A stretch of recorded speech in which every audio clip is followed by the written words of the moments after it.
Today, we're making a deliciously moist pumpkin spice bundt cake, topped with a rich cream cheese frosting, perfect for cozy gatherings or a sweet treat at home. Let's get baking! I'm Kat, owner of Charmin Chic Baking, and welcome to my channel. Start by preheating your oven to 350 degrees Fahrenheit. In a medium bowl, combine the dry ingredients: flour, salt, baking soda, baking powder, and 2 teaspoons of the pumpkin spice blend.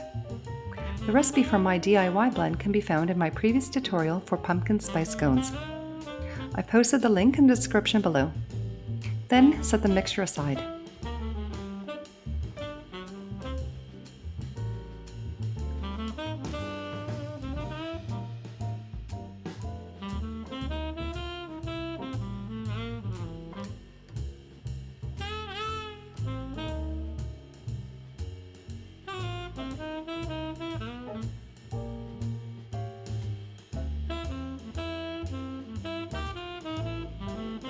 In a stand mixer, fitted with a paddle attachment, add the room temperature eggs.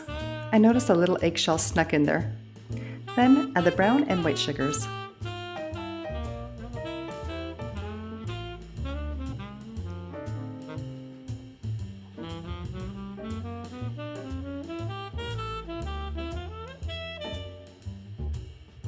Start on low speed to incorporate, then switch to medium-high as we want to get it light and fluffy.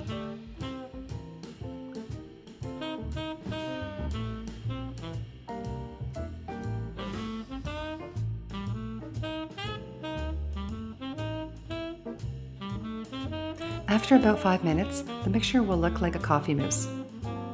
Then, turn the mixer back to low speed and slowly pour in the oil.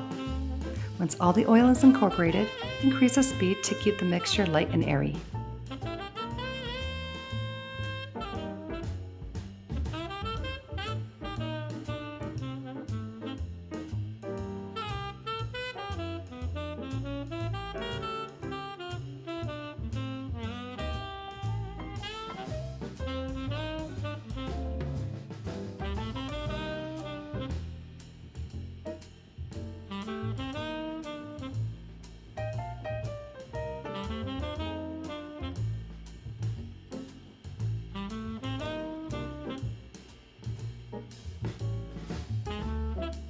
Next, add in the vanilla extract and finally the pumpkin puree.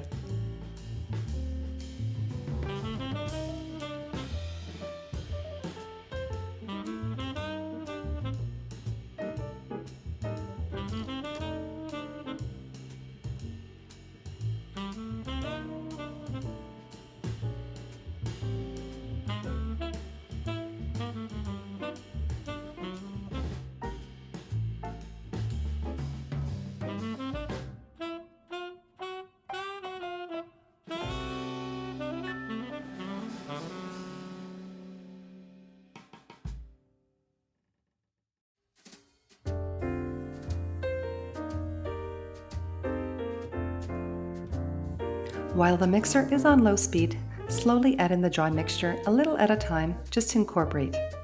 Note I'm using a paddle attachment and not a whisk attachment to prevent overmixing and developing too much gluten, which will make the cake dry and tough. You can also do this step by hands with a spatula or a wooden spoon.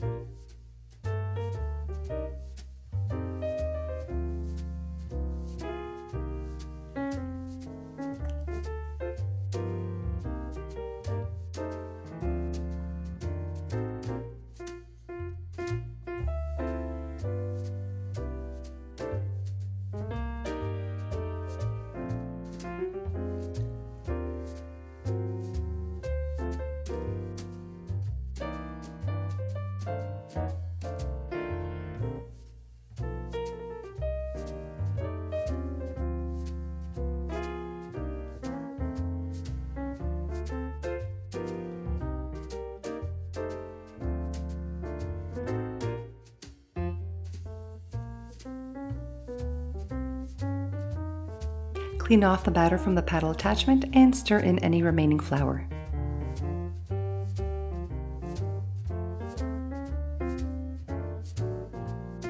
Make sure all the flour is well incorporated. The batter will be slightly thick.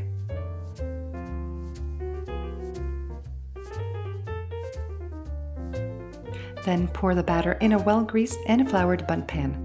You want to make sure that the pan is completely covered with flour to prevent sticking. As you can tell, I'm very meticulous when it comes to cleaning the batter off the bowl. Every little bit counts.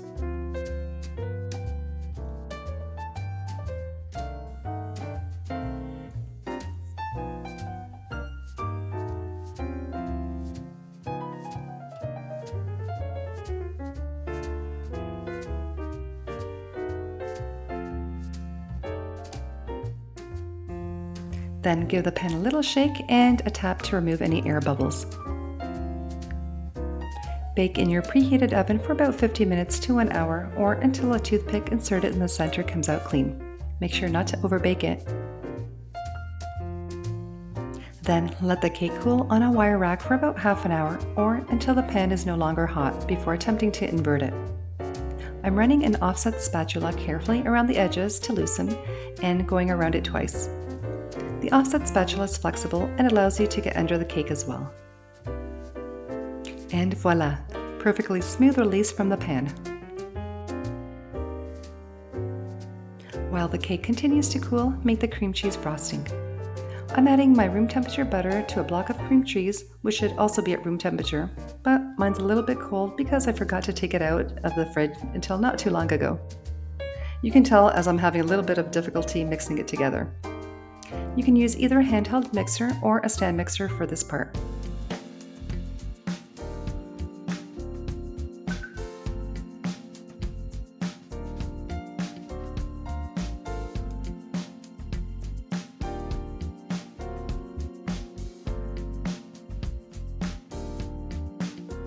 After the butter and cream cheese are blended, add in the vanilla extract and continue to mix.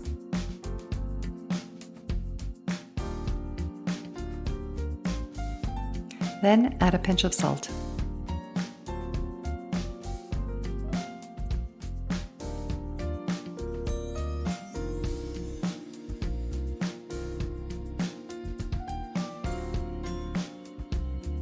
Next, add the icing sugar, or also known as powdered sugar, through a fine sieve, a little at a time.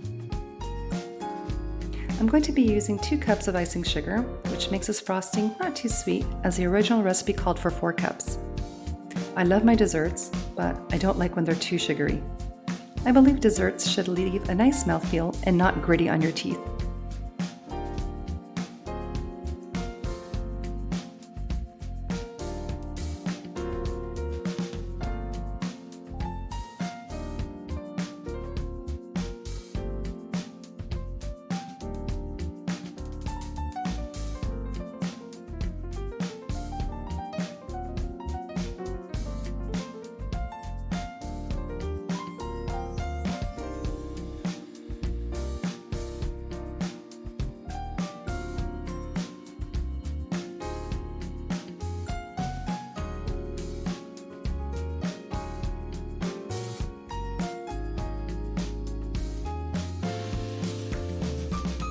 After you've added all the sugar, you'll notice how smooth and fluffy this icing is. I can see a few little tiny lumps, and that's because my cream cheese was slightly cold, so ensure yours is at room temperature.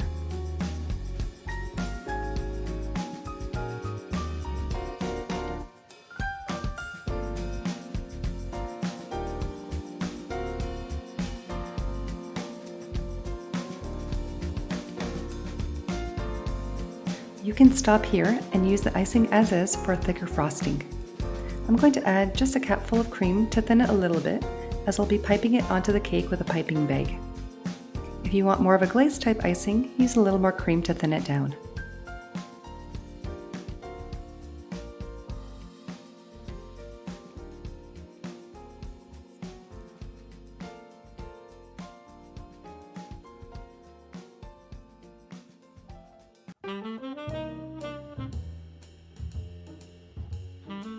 This is perfect fluffy cream cheese icing.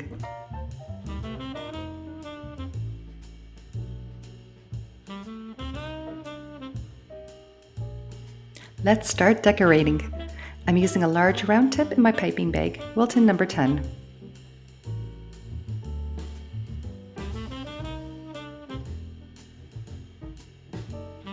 Fill the bag halfway or less with the frosting. Push it to the bottom, twist the bag, and then squeeze out a little frosting to get rid of any air bubbles.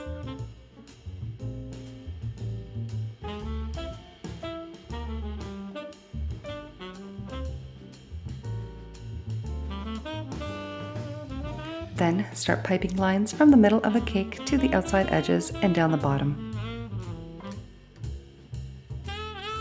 I'm in a little bit of a rush as I'm actually bringing this cake to a potluck in a couple hours, but you can take your time to decorate it with as many details as you'd like.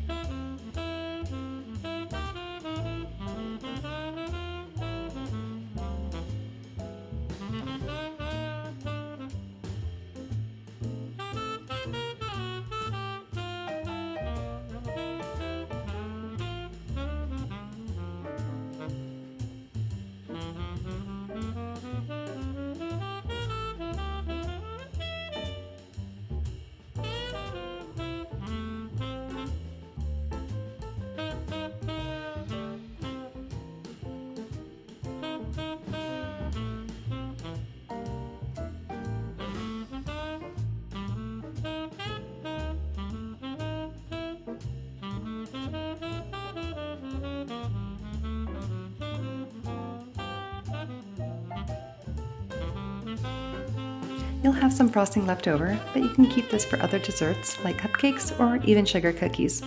1 week in the fridge and up to 6 months frozen.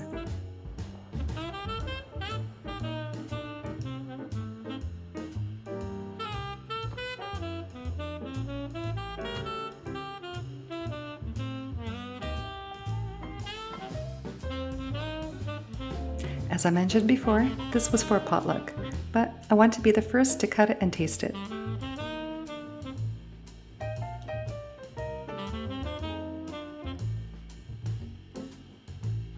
So far, the texture is great, moist and fluffy, delicious and not too sweet.